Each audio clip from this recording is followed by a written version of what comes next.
नमस्कार दोस्तों, आज हमारा video pulse width modulator using Arduino Uno है। अगर हम आर्डुइनो की बात करें तो बहुत सारे मॉडल्स अवेलेबल हैं मार्केट में, लेकिन जिस मॉडल को लेके हम अपना काम करने वाले हैं वो आर्डुइनो यूनो है। इस आर्डुइनो यूनो बोर्ड को अगर हम देखें तो इसमें आपको क्या क्या नज़र आएगा। सबसे पहले आर्डुइनो यूनो एक माइक्रोकंट्रोलर बेस्ड बोर्ड है।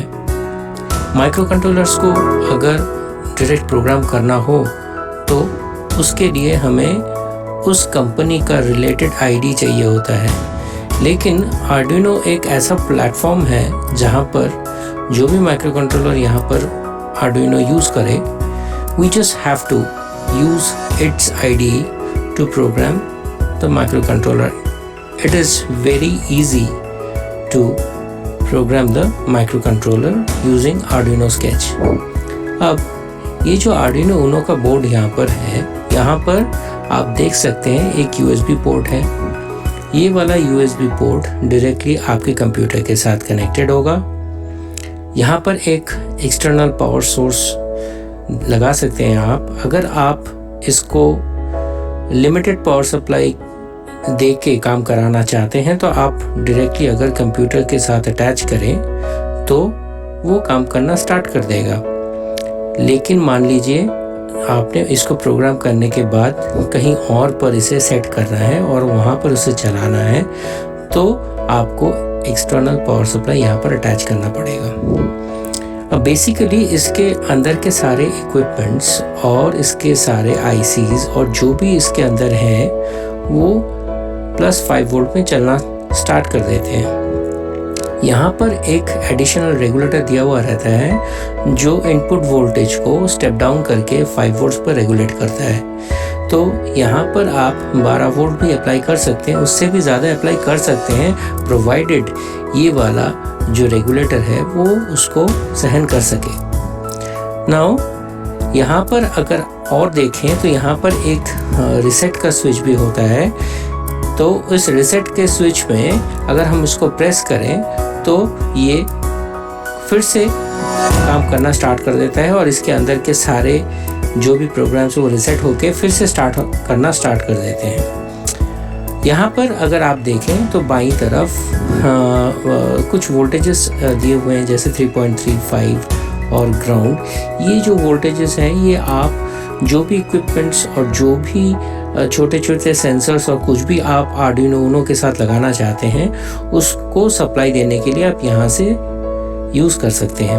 उसके साथ यहाँ पर देखिए A0 to A5 यानी 6 आपके एनालॉग इनपुट पिन्स हैं। और इसके साथ आप देख सकते हैं यहाँ पर बहुत सारे डिजिटल पिन्स हैं। इसमें से 1 और 0 जो डेजिग्नेट किए गए हैं, 1 और 0 से, ये वाले आपका सीरियल ट्रांसमिशन के लिए यूज़ किया जाता है, जहाँ पर TX और RX दिया हुआ है, यानी ट्रांसमिशन और रिसीव करना, रिसीव एंड ट्रांसमिट, ये दोनों आप इस पिन से कर सकते हैं। यहाँ पर बहुत सारे डिजिटल पिन्स अवेलेबल हैं, जिसमें PWM जो आप यहाँ पर एक वेवी नेचर का एक सिंबल देख सकते हैं, ये वाले पिन्स सारे PWM हैं। चलिए आज हम देखते हैं कि आर्डुइनो का आईडी अगर आपको इंस्टॉल करना है तो कहाँ से आप कर सकते हैं। सबसे पहले आप चले जाइए arduino.cc में। वहाँ पर जाने के बाद आप सॉफ्टवेयर पर क्लिक कीजिए। सॉफ्टवेयर पर क्लिक करने के बाद आपको डाउनलोड्स दिखेगा, तो आप डाउनलोड्स पर क्लिक करने के बाद सीधा आपको वो पेज ले जाएगी जहाँ पर आर्डुइनो आईडी अवेलेबल होगा।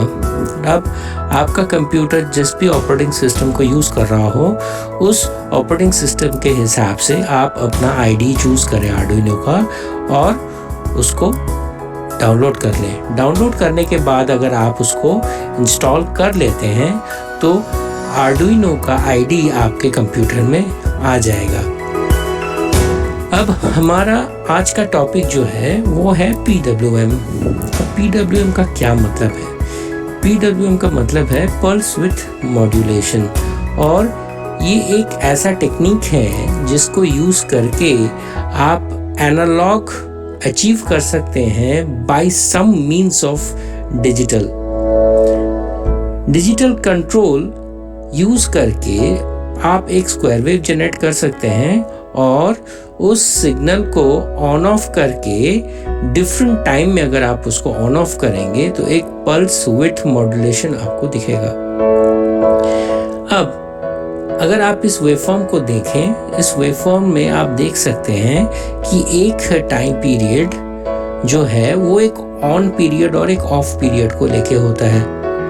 तो अगर हम ये ऑन पीरियड को बहुत छोटे ड्यूरेशन के लिए ऑन रखें तो इसका जो एवरेज वोल्टेज होगा वो बहुत कम होगा। उसी हिसाब से अगर हम धीरे धीरे इसका ऑन पीरियड को हम अगर बढ़ाते चले जाएंगे तो इसका एवरेज वोल्टेज भी बढ़ता चला जाएगा। तो मेरे बोलने का मतलब ये है कि अगर मैंने कैसे भी इस टाइम पीरियड को कंटिन्यूअसली अगर बहुत छोटे ड्यूरेशन से लेके बहुत बड़े ड्यूरेशन तक इसको अगर लूप में मैं घुमा सकता हूँ तो क्या होगा, ये जो एवरेज वोल्टेज है वो बहुत कम वोल्टेज से लेके बहुत ज़्यादा वोल्टेज तक मुझे मिल सकता है। यानी somehow if I am able to control the time width, the width of the on period of a time period, then I will be able to get some means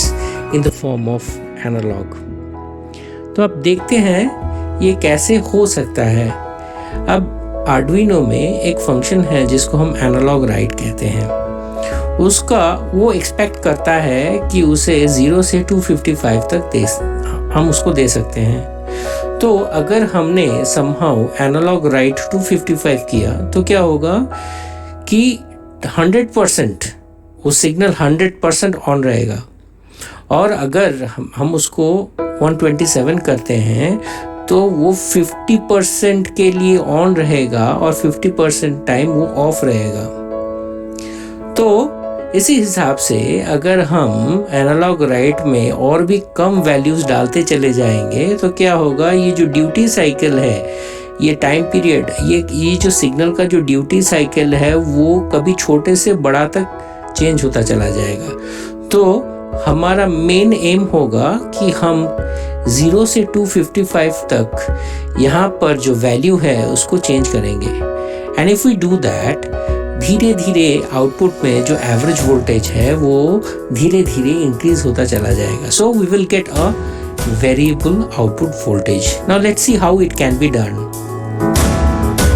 अब जो आउटपुट हमें मिलेगा Arduino से वो एक PWM होगा। अब वो एक ट्रू एनालॉग वोल्टेज नहीं है, तो अगर हम उसको एक मीटर से मेजर करें तो वो meter will just be able to measure the average, but actually the output will look like this. Arduino के आउटपुट में हमें यही दिखेगा। तो अगर हमें एक एवरेज और लीनियरली चेंजिंग वोल्टेज हमको अगर चाहिए तो हमें एक कन्वर्टर यूज़ करना पड़ेगा जिसको हम PWM टू वोल्टेज कन्वर्टर कहते हैं। अब इसका क्या काम है? इसका काम है कि यहाँ पर जो भी ये जो फ्रीक्वेंसीज आप देख रहे हैं इसको फिल्टर करना। इसको फिल्टर करके आउटपुट में वो जस्ट हमें द एवरेज वोल्टेज प्रोवाइड करेगा।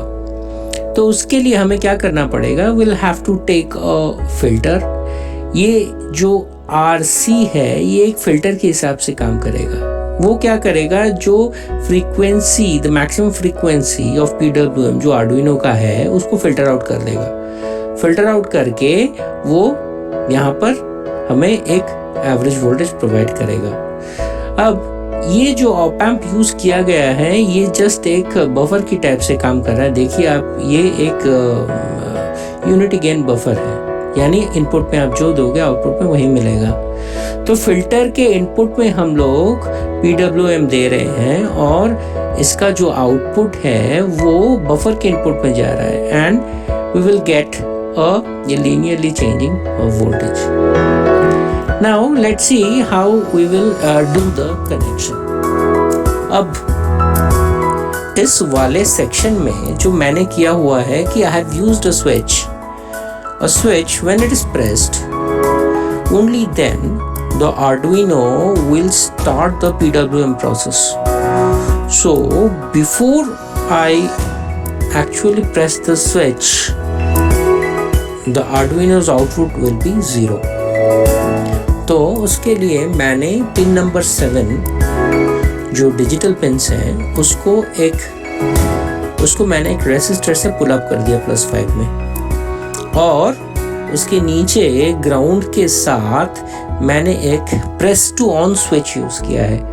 ये प्रेस टू ऑन स्विच होता क्या है, जब आप इसको प्रेस करते हैं तो ये दोनों टर्मिनल कनेक्टेड हो जाते हैं। The once you leave the switch, it will again come out, और ये दोनों फिर से ब्रेक हो जाते हैं, यानी we can call that a press to on switch. So when you press it, the two terminals will be connected, and when you leave it, the circuit will break. तो अब Arduino Uno का काम होगा कि it will sample this particular pin continuously to see whether the switch was pressed or not. अगर switch press हो गया है तब जाके Arduino क्या करेगा, यहाँ से PWM आउटपुट देना स्टार्ट कर देगा as per the program.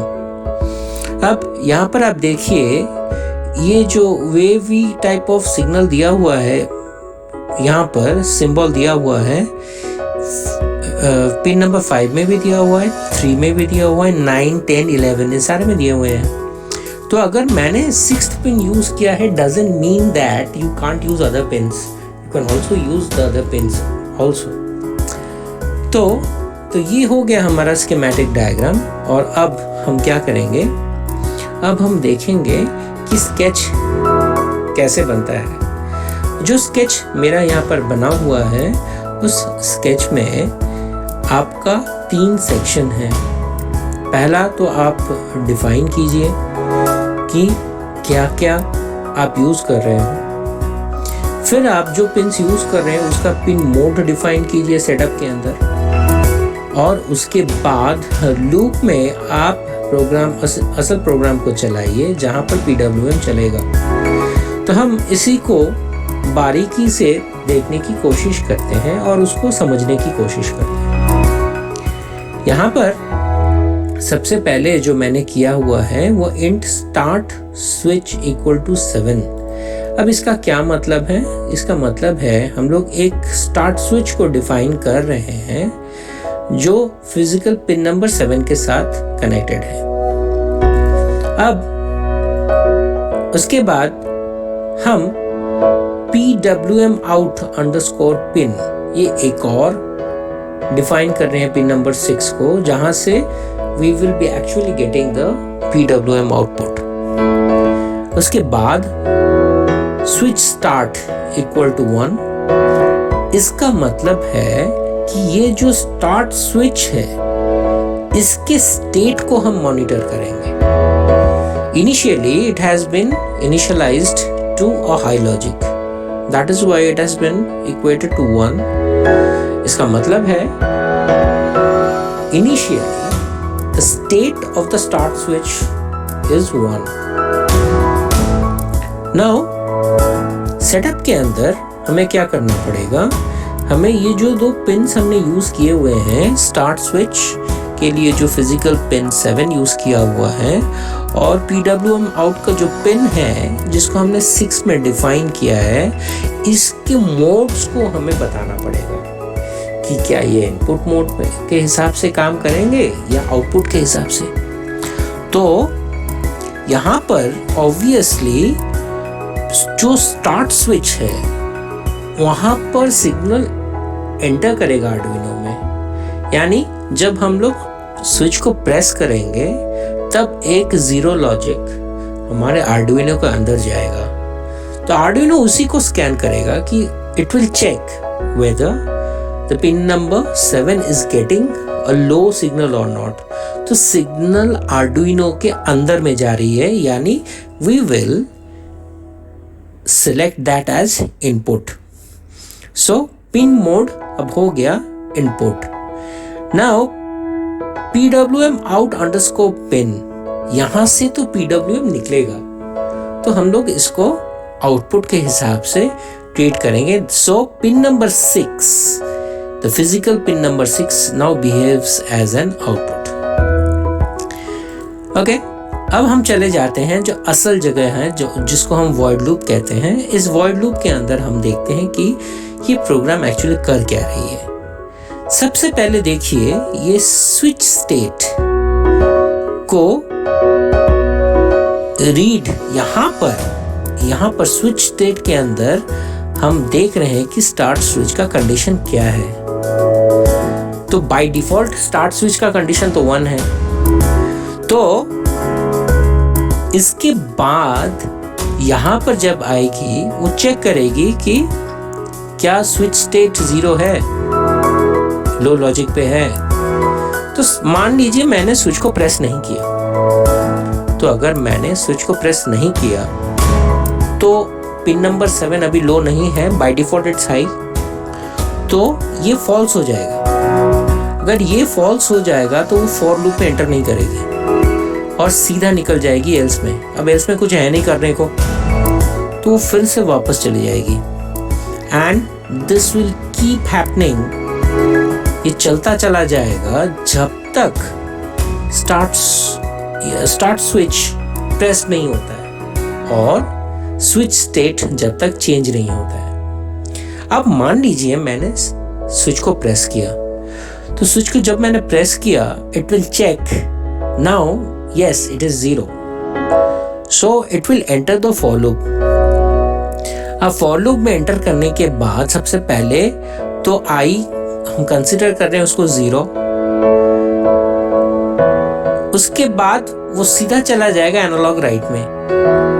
अब एनालॉग राइट में PWM पिन आउट से हमें क्या निकल रहा है अभी 0. उसके बाद एक 100 मिलीसेकंड का delay, then again it get backs. Now I increments to 1. Again this thing is executed and this goes on till 255. फिर वहां से ये निकल के बाहर आ जाएगा. तो इस प्रोग्राम में हम देख सकते हैं कि ये जो एनालॉग राइट है ये कंटिन्यूअसली होता चला जाएगा till 255 और धीरे धीरे धीरे धीरे धीरे धीरे पिन नंबर 6 के आउटपुट में आपका जो विड्थ है पल्स का वो चेंज होता चला जाएगा. यानी ड्यूटी साइकिल धीरे धीरे धीरे धीरे चेंज होता चला जाएगा. और PWM टू वोल्टेज कन्वर्टर का काम क्या होगा, it will filter out the frequency components and it will give us the average voltage at its output. So दोस्तों, ये है आपका बहुत ही सिंपल सा एक एग्जाम्पल जहां पर हम देख सकते हैं कि कैसे आर्डुइनो को यूज करके हम एक PWM सिग्नल आउटपुट में जनरेट कर सकते हैं. And using PWM to voltage converter we can actually get a average voltage at its output, changing average voltage at its output.